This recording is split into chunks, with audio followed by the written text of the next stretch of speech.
Quick card up front so you can screenshot and sprint. Derrick White over 23.5 points at -125 in Boston at Indiana. Toronto Raptors plus 3.5 at -110 hosting Philadelphia. And Houston Texans -3 at -102 at Pittsburgh. Yesterday we went 2-1 for plus 0.92 units. Patriots -3.5 and Hawks plus 6.5 got it done. And Philly -4.5 face planted when San Francisco stole the plot with a trick play dagger. 2 clean reads, 1 bruise, net green. Now we run it back. Pick 1, Derrick White over 23.5 points.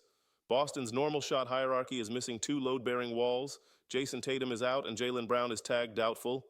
That's roughly 35 to 40% of Boston's usage just disappearing. And when usage vanishes, it doesn't go to charity. Somebody inherits it, and the guy holding the keys is Derrick White. In the report's redistribution model, White jumps into that 29 to 30% usage range with mid-30s minutes.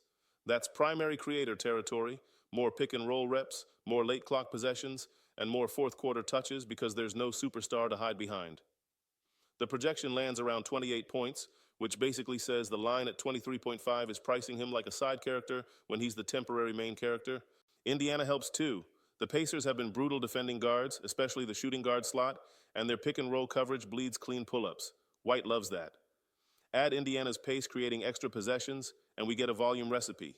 Even if Boston's legs are heavy, primary handlers usually trade tired threes for rim pressure, and rim pressure turns into free throws. We're playing White over 23.5 points. Pick 2, Raptors plus 3.5.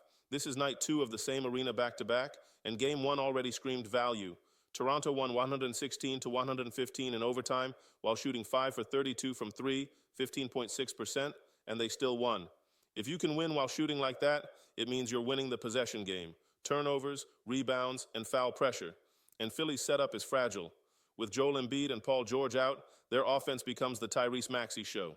Maxey logged 44 minutes, including overtime, to score 38, and now we're asking him to do it again on 0 days rest, while Toronto ramps up the same traps and blitzes that forced 22 Philly turnovers.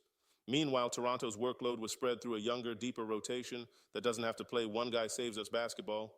So we take the key 3 plus the hook at home and let regression work. Toronto doesn't need to turn into a flamethrower.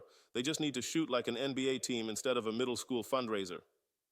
The report sim has Toronto covering well over 60% of the time. We take Raptors plus 3.5.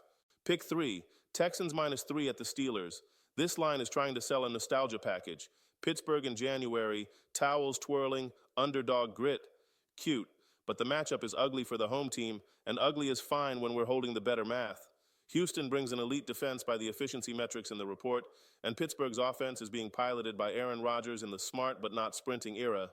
The bigger problem is Pittsburgh's run defense trending the wrong way at the worst time. Over the last 2 games, they allowed a combined 489 rushing yards and 6 rushing touchdowns.